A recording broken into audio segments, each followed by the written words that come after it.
Jadi yang dipandang adalah zuhud hati. Pertama-tama yang dipakai oleh yang benar ialah pakaian sufi, kemurnian pada batinnya dalam ni. Bukanlah dilihat sufinya seseorang itu kerana serbannya besar, tak. Ada orang serban besar, tapi apabila dia berdebat, dia maki hamun, macam orang yang tak pakai serban, lebih teruk daripada tu lagi. Ada orang yang pakai kopiah, tapi bila bawa kenderaan di jalan raya macam samsing. Mana hilang kopiahnya tu? Alhamdulillah, syukur pada Allah Subhanahu wa ta'ala, tuan-tuan dan puan-puan yang dikasihi oleh Allah Subhanahu wa ta'ala. Semakin kita menghampiri Ramadan Al-Mubarak, moga-moga Allah Ta'ala sampaikan kita dan sihatkan tubuh badan kita untuk sama-sama kita beribadah sebaik-baik mungkin, sebanyak-banyak mungkin, seafdal-afdal mungkin kita rebut peluang yang Allah Ta'ala buka nanti sebaik saja, ya, beralih daripada bulan Syaban ke Ramadan Al-Mubarak. Ramai daripada kalangan kita telah pun tertutup pintu dia untuk beramal kerana mereka dalam statistik 30,000, 33,000 lebih yang terkorban dengan musibah COVID-19. Kita daripada kalangan mereka yang telah bertarung juga, dan ada yang pulih dan ada yang kali kedua kena. Alhamdulillah juga dipulihkan oleh Allah Subhanahu wa ta'ala, masih hidup sampailah pada saat ini. Syukur, satu nikmat yang besar Allah Ta'ala bagi, nikmat hidup sebelum mati. Begitu tuan-tuan, kita teruskan pengajian kitab Fathur Rabbani karangan Sultan Awliya Syekh Abdul Qadir Jailani Qaddasallahu sirrah. Kata pengarang, kata Tok Syekh kita, bagaimana caranya berzuhud, bagaimana caranya kita ni tak terpedaya dengan segala apa yang ada keliling kita. Wahai gulam, wahai saudara, tidak dipandang pada kasar pakaianmu dan makananmu, tak dipandang rupa paras kita, kan? Nampak doa buruk, itukah orang-orang yang tasawuf, itukah orang-orang yang sufi pakai baju buruk gitu? Tak, bukan itu maksud dia. Dan makananmu yang lekeh-lekeh tu ke? Bukan juga. Akan tetapi yang dipandang ialah zuhud hatimu. Hati kita tak cenderung pada segala perkara itu, walaupun kita milik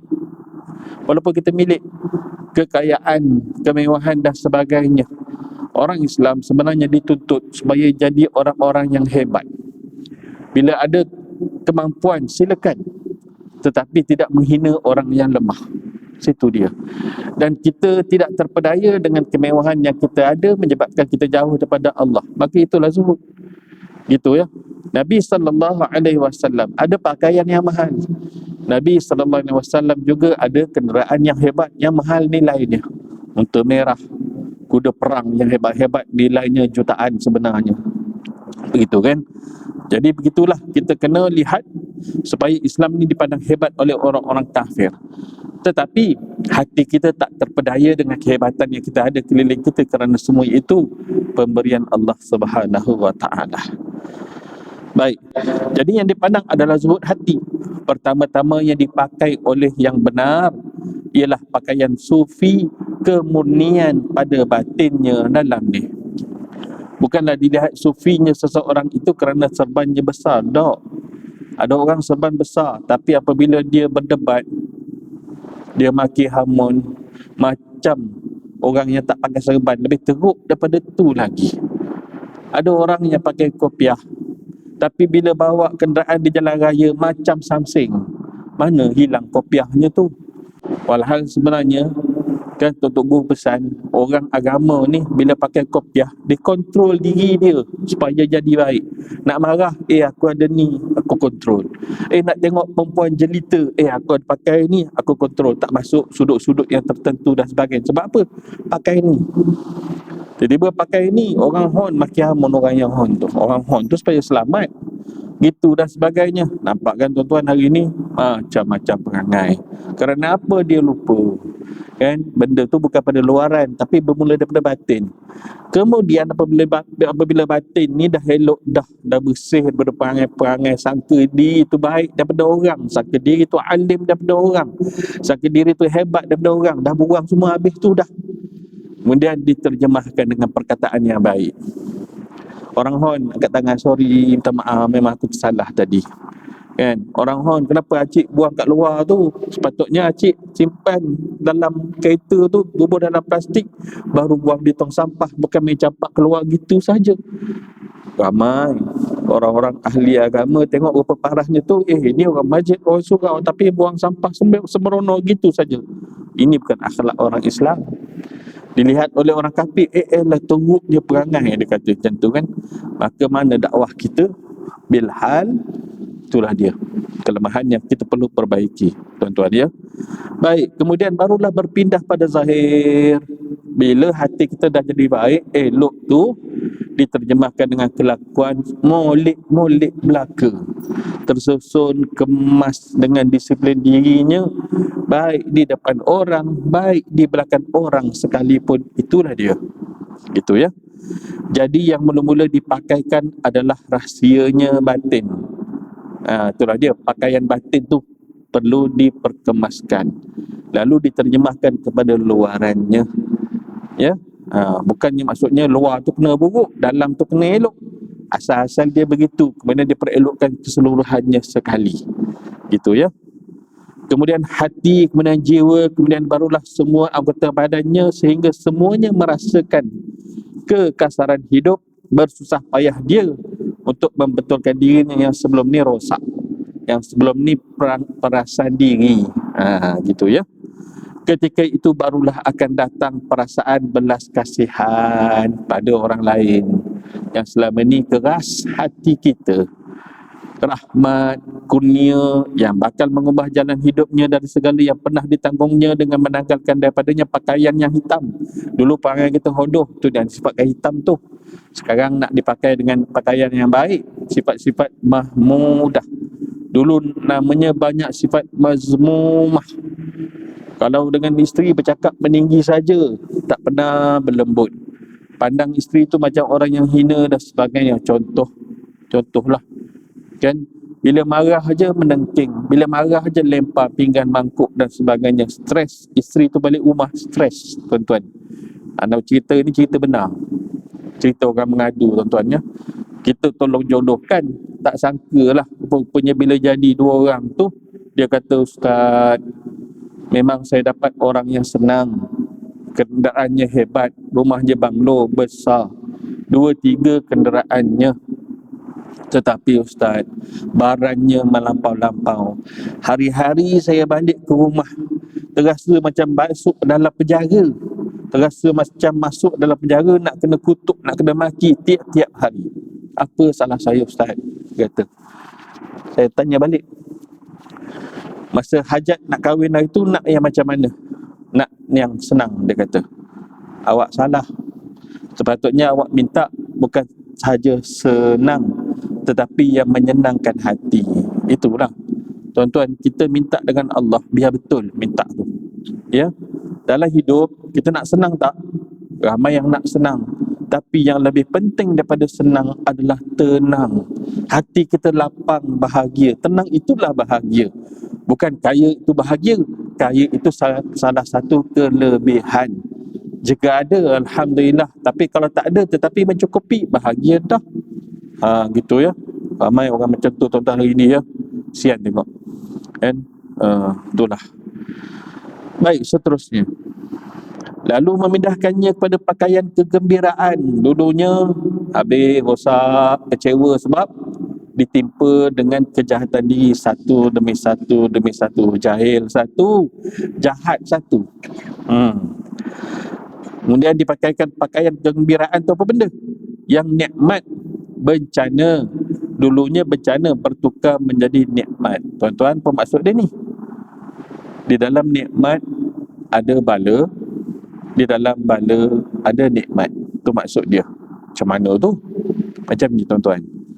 Apabila kita diuji dengan sesuatu musibah yang selama ini kita leka, cuai, lalai, yang halal kita buat, yang haram pun kita tempuh, buat belaka.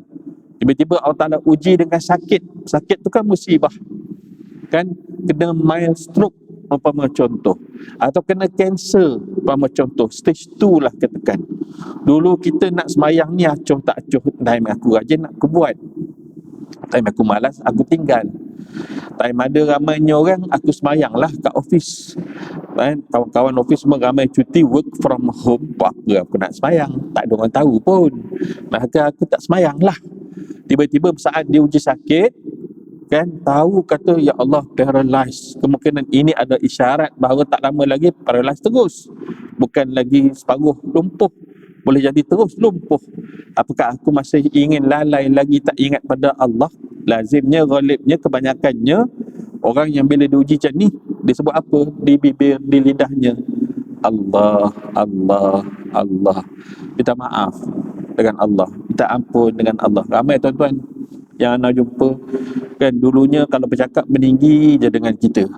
Yalah, kita bukan lulusan mana sangat pun, kan. Mereka yang ada master PhD dan sebagainya, bukanlah semua dak begitu. Ada yang lupa tu lupalah, ada yang ingat tu ingat, kan. Yang lupa lalai ni, maka dia macam tu lah.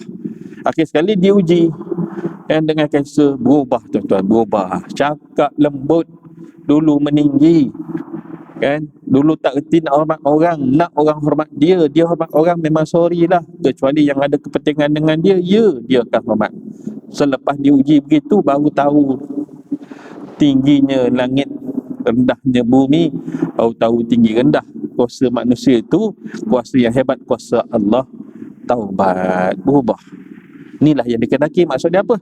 Di dalam bala itu ada nikmat, kembali kita pada Allah, sedar diri. Sebaliknya di dalam nikmat ada bala, apa dia? Itulah dia nikmat yang bertipa-tipa, bertalu-talu datang, kita semakin jauh daripada Allah Subhanahu wa taala. Khawatir sedang-sedang jauh tu, pop, datang kematian yang tiba-tiba. Hari ni tuan-tuan hujan lebat. Tadi kan 2-3 tempat area Serdang, highway dan sebagainya, 2-3 tempat accident. Macam-macam lah. Lori dengan kereta, sampai dua-dua masuk dalam parit pun ada, dekat dengan Puchong tu. Atau antaranya lah. Traffic jam yang daripada Serdang tu sampailah ke Pasar Borong Selangor. Daripada sebelah Serdang Raya tu sampai ke Pasar Borong Selangor, dekat 18 km jamnya. Tu dia. Kita lorong sebelah tak jam lah, clear lah. Nak balik ni tak tahu ni ke mana. Harap-harap dah clear lah tuan-tuan ya. Baik. Dulu yang dibenci menjadi yang disukai. Apa benda yang dibenci? Mengaji, kuliah ilmu. Benci, tak minat aku, kan, tak minat, sakit hati lah duduk, kan. Kemudian bila dah sedar, rupa-rupanya yang aku benci, yang pahit, itulah sebenarnya adalah ubat. Kita kalau makan ubat penyakit zahir, ubat banyak manis ke banyak pahit? Kebanyakannya pahit. Pahit tu untuk apa? Untuk membaikkan. Begitulah juga ilmu, nasihat, kan. Asalnya rasa pahit sebab apa? Kita sakit, kita sedang sakit, hati kita sedang sakit. Habis tu kenapa ramai juga yang kita tengok hari-hari boleh maintain? Kerana hatinya telah disihatkan oleh Allah. Dia suka majlis ilmu, dia bercinta dengan majlis ilmu, dia bercinta dengan salat sunat, ibadat dan sebagainya. Kalau dia tertinggal, dia rasa kecewa. Bahkan setengah tu pula, kalau dia tertinggal, dia keluarkan duit, ya Allah, ini sedekah menggantikan ibadat yang aku tertinggal tadi, yakni ibadat sunat. Yang wajib qada. Begitulah tuan-tuan ya. Begitu sampai macam tu sekali. Yang takut menjadi aman, yang jauh menjadi dekat, dan yang miskin menjadi kaya.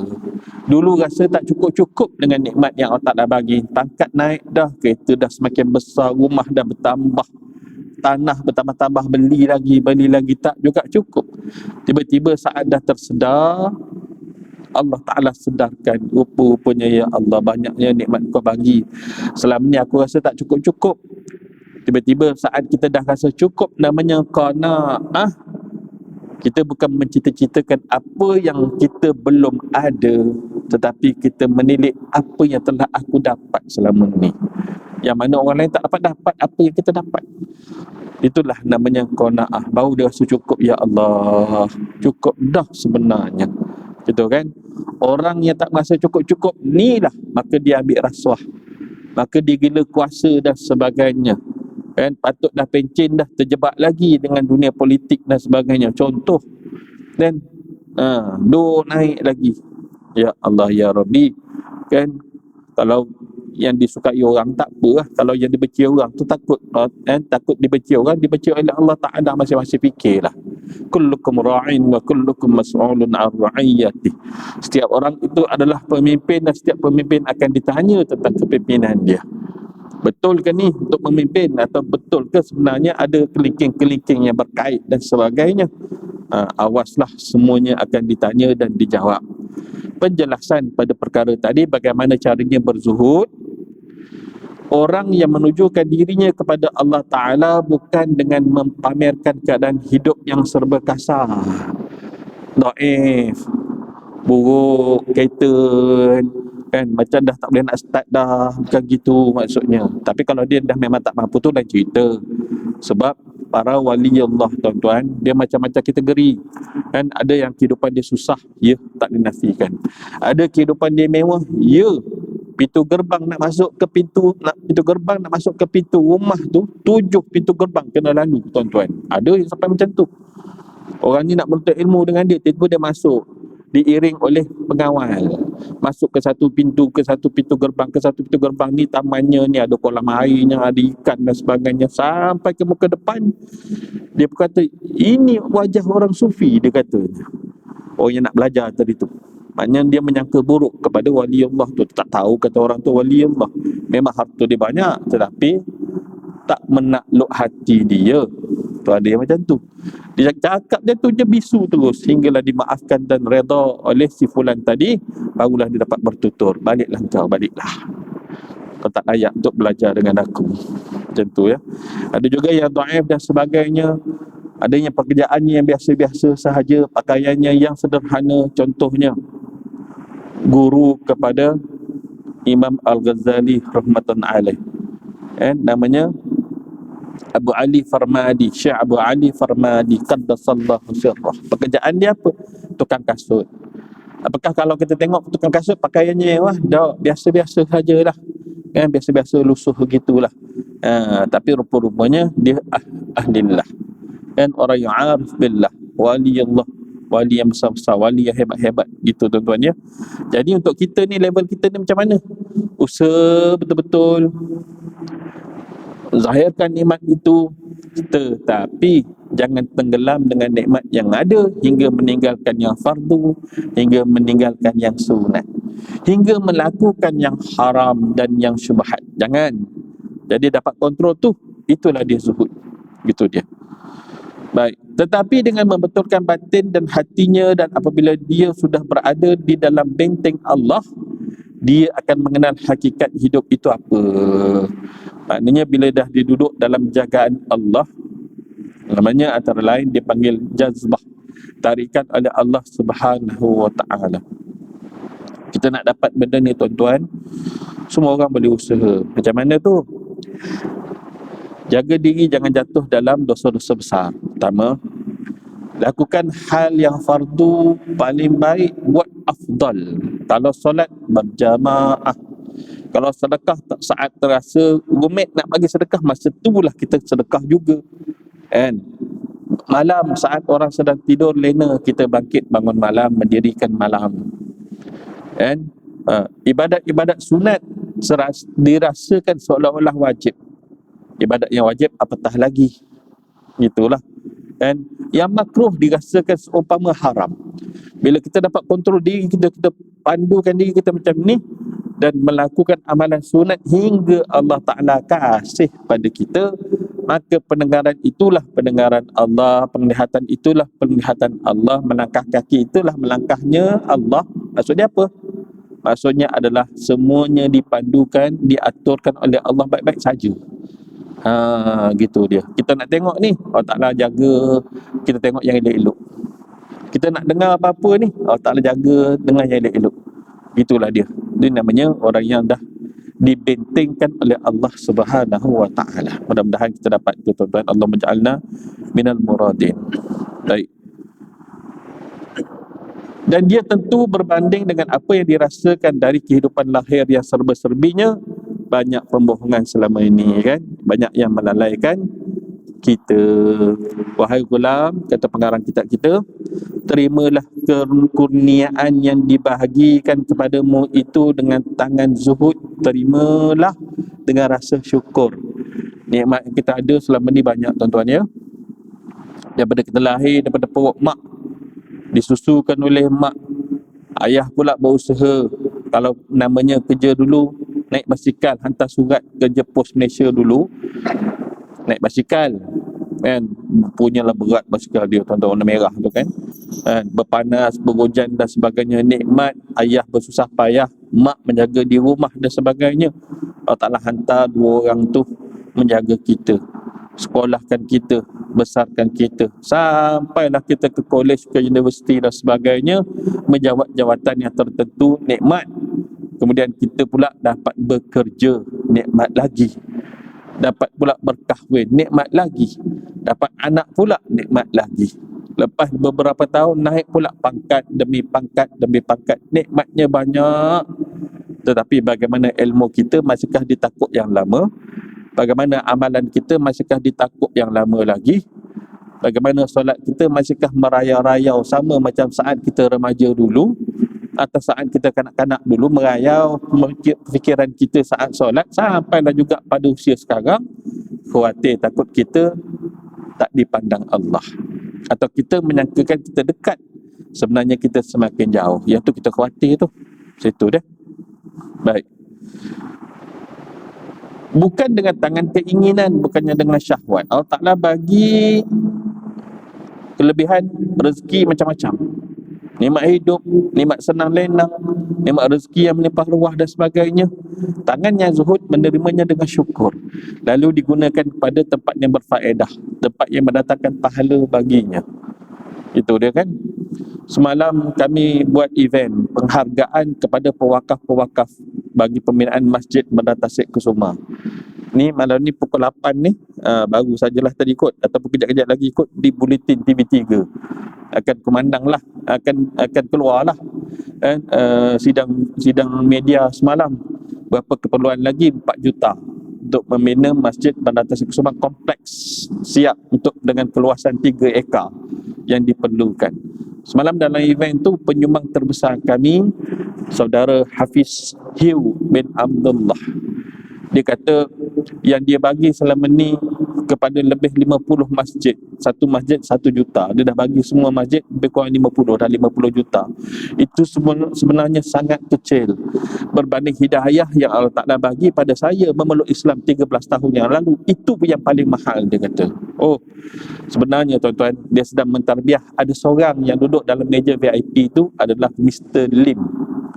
Mr. Lim adalah orang yang memiliki hartanah di Eco Majestic, Eco Majestic berjiran dengan Bandar Tasik Kusuma di Beranang tu. Mr. Lim ni Cina lah, Cina, belum lagi Islam. Dia taja billboard tepi highway tu, ada 2-3 billboard bagi pembinaan masjid ni. Dia taja free of charge. Tapi diceritakan oleh saudara Hafiz Hiu tadi tu, dia seolah-olah memberi dakwah kepada orang yang di hadapan tu ni, satu perniagaan yang tidak pernah merugikan. Apa dia? Infak, sedekah pada jalan Allah. Diceritakan benda tu, janji Allah pasti benar. Dia perasan setiap kali apabila dia menyumbang, memang kemurahan rezeki melimpah ruah. Itu juga yang digalakkan pada staf dia yang terlibat dalam penjualan susu, yang dia sebagai foundernya lah, C2 Joy tu. Tuan-tuan tu dia punya dakwah tarbiyah dia lah. Hatinya tak terasa pun dengan kemewahan yang ada tu, tak ada langsung macam tu tuan-tuan. Sebab dia asal daripada keluarga miskin. Pernah ketika umurnya 13 tahun form 1 lah kan, maknya diipuh ketika itu, masa dia balik sekolah, bagi dia nasi dengan bagi dia sup ayam, kata maknya. Mana ayamnya? Ayamnya tak ada. Rupanya sup cube ayam. Cube ayam tu lah Knorr ke ataupun brand Lady's Choice ke, gitulah kan. Itulah dia rupanya. Dia kata dalam hati, sedapnya mak, sedapnya kan. Dia beritahu inilah masakan yang paling enak sekali. Ketika tu dalam hati dia kata apa? Aku takkan mengizinkan keluarga aku ini dalam kepapaan sampai bila-bila. Dia berazam nak jadi orang yang kaya, dia kata. Masa di sekolah lalu ditanya, cikgu boleh ajar tak saya macam mana cara nak jadi kaya? Cikgu kata apa? belajarlah prinsip akaun. Itu untuk kira duit orang, cikgu. Ni untuk kira duit diri sendiri nanti. Cikgu tak tahu, kamu belajar je lah elok-elok. Sampailah meningkat umur, naik pula belajar di UMK, Universiti Malaysia Kelantan. Pergi di library dan sebagainya, cari panduan macam mana cara nak kaya, tak jumpa.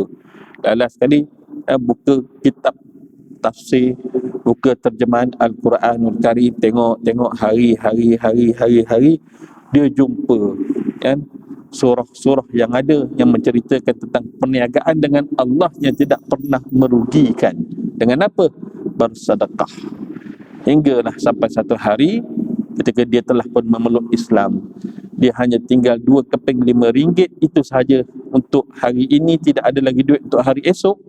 Dan RM5 untuk surau yang aku semayang, berhenti semayang ni, RM5 lagilah bekalan aku untuk makan malam karang. Esok lain cerita. Kan? Tiba-tiba tengah hari itu juga sahabat-sahabat di UMK telefon, Fiz, kau free tak? Free, tolong jadi penterjemah. Ada delegasi daripada China datang untuk satu mesyuarat di Hotel Perdana Kota Baru. Penterjemah yang asal sakit perut, tak boleh nak deliver. Kang orang cerita panjang, kau cerita pendek. Kang orang cerita pendek, kau hurai panjang. Kan?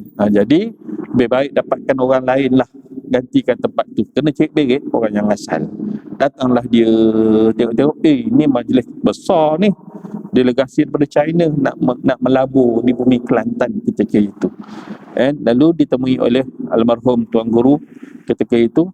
Fiz minta tolong sebab orang yang dijadualkan untuk jadi penterjemah tak dapat. Jadi tolong terjemahkanlah bahasa Mandarin ke bahasa Melayu, bahasa Melayu ke bahasa Mandarin.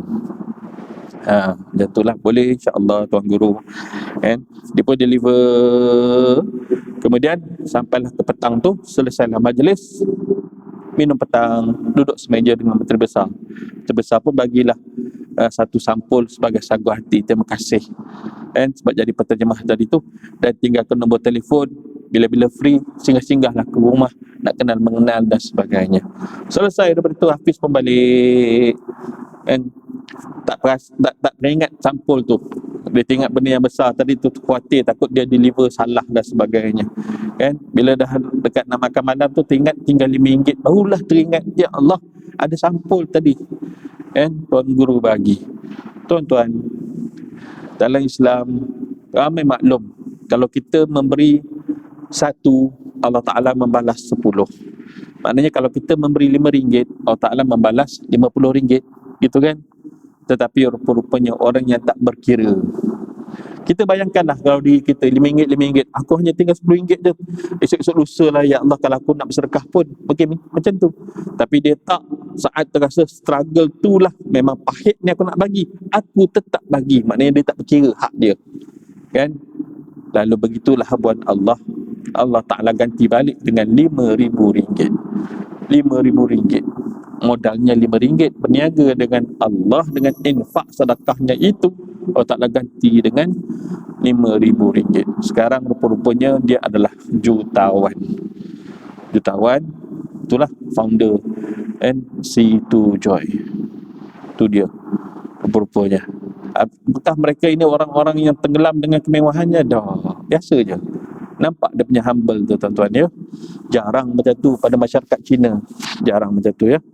Tapi kalau ada begitu baik pada masyarakat kita, subhanallah.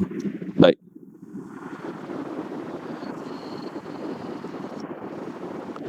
Tidak sama orang yang makan sedang dia menangis dengan orang yang makan sedang dia ketawa. Maksud dia apa, tuan-tuan?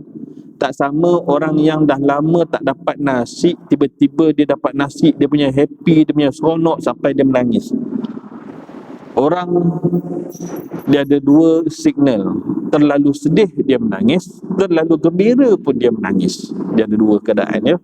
Baik, ini dan cerita kita yang ni, orang yang dah lama tak jumpa makanan yang macam ni, contohnya lah orang yang ada di Palestin, orang yang ada di Syria, anak-anak yang kecil tu.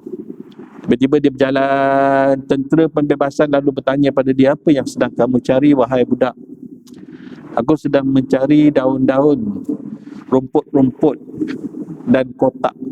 Nak bagi pada siapa rumput tu? Ada bela kambing ke? Biri-biri ke? Kan? Tak ada, tuan. Habis tu untuk apa? Untuk aku bawa pulang bagi pada ibu.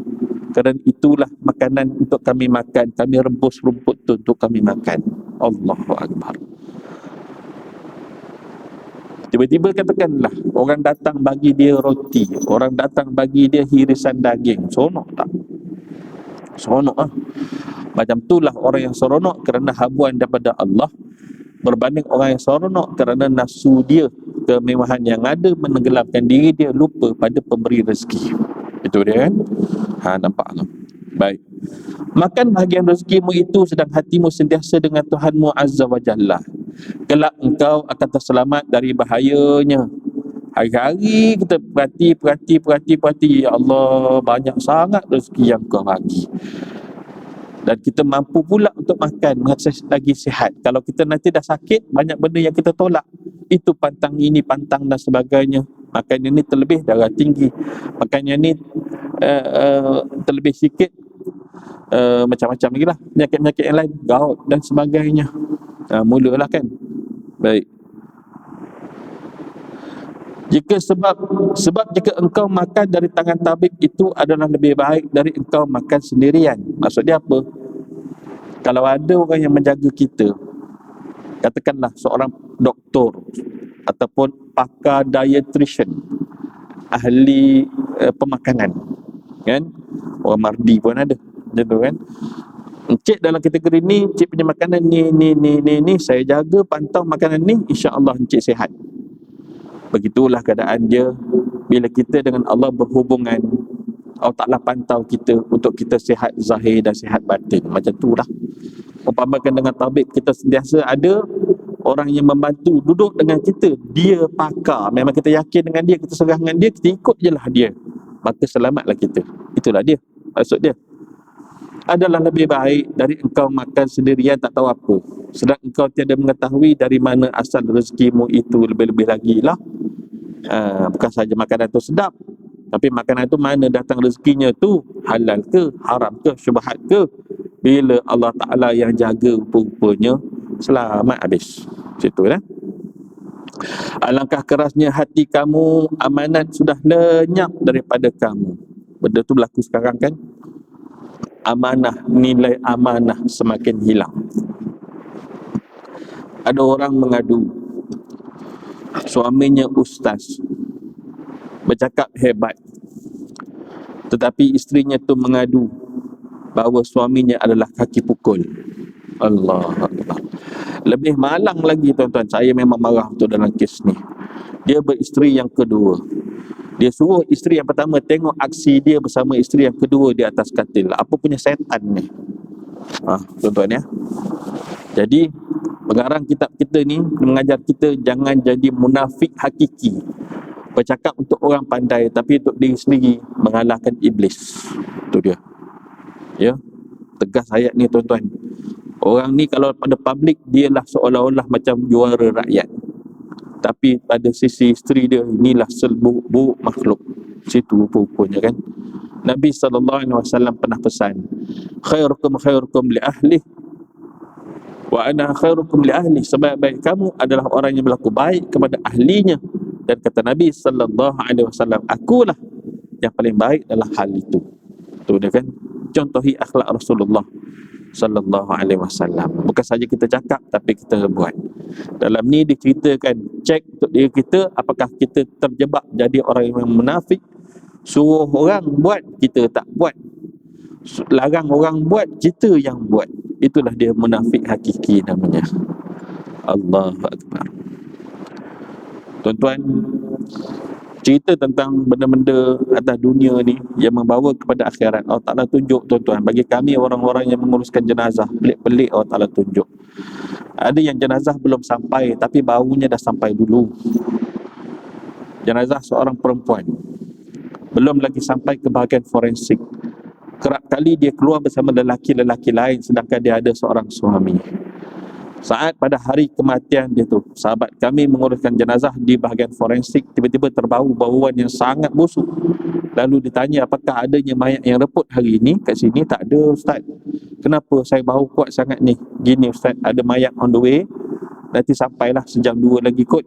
daripada rumah sekian-sekian, matinya beberapa hari dan rumah tersebut, maknanya dah mula mereput.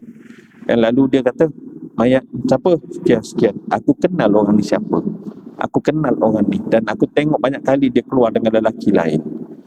Dan alamat su'ul khatimah. Jangan berani-berani lah. Yang sudah-sudah lah, stop kejahatan-kejahatan tu. Tu ya, tu satu kisah. Bukan dia yang nguruskan jenazah tu, dia lelaki mana boleh urus perempuan, tapi bau perempuan tu sebelum mayatnya sampai, bau dah sampai dulu. Tu satu kisah. Kisah yang lain, seorang wanita orang Sabah tinggal di Kelang, meninggal dunia di hospital Kuala Lumpur. Dia sering didera oleh suami dia, diterajang, disepak kan, ditumbuk, macam-macam lah. Tetapi dia punyalah tutup keaiban suaminya, hingga adik-beradik dia pun tak tahu. Long, kenapa mata kamu ni biru ni, kenapa? Kena tumbuk ke? Tak, aku terkena tombol pintu licin, terkena tombol pintu kebetulan, maka lebamlah. Tangan tu kenapa merah-merah tu? Nak kata macam mana aku nak terkena, terlanggar lah. Kata macam tu. Walhal suaminya penagih dadah yang selalu menyeksa dia kan, macam-macam lah tuan-tuan. Tapi punyalah dia simpan, punyalah dia sabar tu. Wahai boleh sangat kalau dia nak mohon cerai, boleh sangat tanpa izin ataupun dengan izin suami pun tak apa, pergi je mahkamah, insya-Allah akan diputuskan kan hubungan suami isteri itu untuk keselamatan diri dia. Akhir sekali tuan-tuan, babynya dapat diselamatkan di hujung-hujung nyawa je, dikeluarkan. Tetapi dia inna lillahi wa inna ilaihi raji'un. Istimewanya wanita ini, saat dikafankan, bau mayatnya semerbak harum. Dimasukkan ke dalam van jenazah nak hala ke Kelang, satu van bau harum bau dia. Saat diturunkan nak masuk ke liang lahat pun harumnya, orang kata wanginya dia ni, siapa dia ni, siapa dia ni. Tu nampak Allah Ta'ala tunjuk tuan-tuan. Tu belum lagi cerita-cerita seram pun ada juga. Penutup lah malam ni kan.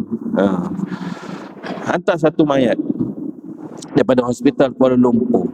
Uncle Kentang tiba-tiba call sahabat kami Ustaz Razif, Zif, kau free tak? Kenapa? Van yang satu ni nak hantar ke Kota Baru, lepas tu rosak, kelas plate habis katanya. Boleh lah pergi ambil dekat lokasi sekian-sekian je. Uncle Kentang yang call. Uncle Kentang kan dia tak kira kaum, tak kira agama sekalipun. Mudah-mudahan lah tuan-tuan, kita doakan dia tu dapat peluk Islam sebelum ajal dia. Itu kan, baik orangnya tuan-tuan, beriman saja belum. Baik, sahabat kami pun sampai sebelum ke Bentong. Lalu dipindahkanlah jenazah ni. Dia tanya, dah dimandikan ke belum? Dah dikafankan ke belum? Oh belum, tak buat apa-apa lagi, sebab waris nak mandikan di Kota Baru, katanya gitu. Tak apalah. 2 orang ahli waris naik sekali van tu, temankan di belakang, gerak melewati Bentong, sampailah menghampiri Kuala Lipis, hinggalah sampai dekat Merabuh, dekat dengan stesen perhentian Ekspres Sani. Berhampiran di situ ada surau. Beberapa kilometer sebelum sampai ke lokasi itu, tiba-tiba bunyi berdentum-dentam, tum tum tum dalam van.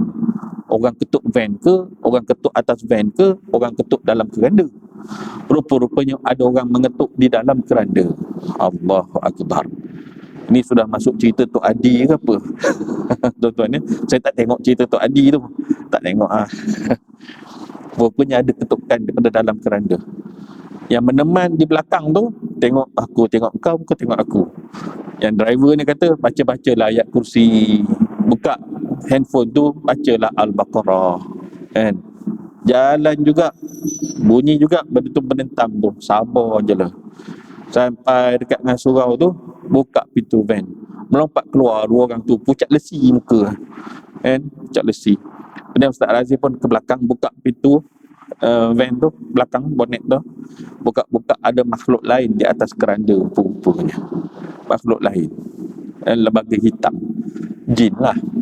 Lalu ditanyalah kepada ahli waris ni, si fulan ni dulu buat kerja apa masa hidup? Kan guru silat. Guru silat tak salah tuan-tuan. Yang salah kita bernempik dengan benda-benda lain ni. menumpang kekuatan mereka, kononnya ada kehebatan. Semuanya kekuatan kuasa Allah Ta'ala belaka. Tak salah menempik dengan benda-benda khurafat ni. Janganlah menyusahkan diri. Akhir sekali dimandikanlah di surau berhampiran dengan Sunny Express tu, dikafankan terus, barulah disambung perjalanan. Elok pula selepas tu, tak ada dah gangguan-gangguan tu. Kita hidup atas dunia, semuanya akan dipertanggungjawabkan apa sahaja yang kita buat. Banyak kebaikan tu mudah-mudahan Allah Ta'ala terima kebaikan tu, amalan itu mudah-mudahan sah dan pahalanya tak hilang. Jangan kerana amalan-amalan tertentu yang namanya khurafat, maka padam habis segala amalan yang ada. Na'udzubillah min zalik. Banyak ayat tuan-tuan, benda-benda yang Allah Ta'ala tunjuk yang nikmat-nikmatlah, yang akan diazab-azablah dan sebagainya. Ni kisah-kisah tuan-tuan balik daripada masjid kita ni, ceritalah pada isteri supaya isteri jadi isteri yang taat. Ni kisah benar, bukan kisah rekaan tidak sama sekali kan.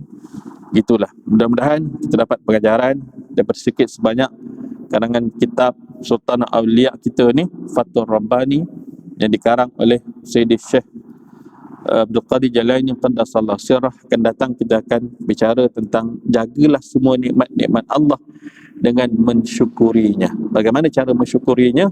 Buat pada pekerjaan yang betul, tinggalkan pekerjaan-pekerjaan yang salah. Itu kan. Mudah-mudahan kita dijemput masuk pada bulan Ramadan Al-Mubarak, beramal sebaik mungkin. Kalau kita ada kelebihan wang ringgit, bersedia dengan pakaian baru untuk Ramadan. Untuk raya lain cerita, untuk puasa, untuk ibadat malam dan sebagainya, buat pakaian baru yang ada kelebihan kewangan, insya-Allah. Aku qouli hadza wa astaghfirullahalazim li wa lakum. Wassalamualaikum warahmatullahi wabarakatuh. Bismillahirrahmanirrahim. Allahumma faqqihna fid din waftah lana futuhal arifin waj'al a'malana khalisatan liwajhikal karim. Allahumma rizqna fahman nabiyyin wa hirzal mursalin wa ilhama malaikatil muqarrabin bi rahmatika ya arhamar rahimin. Wa sallallahu ala sayyidina Muhammad wa ala alihi washabbihi baraka wa sallam. Alhamdulillahirabbil alamin.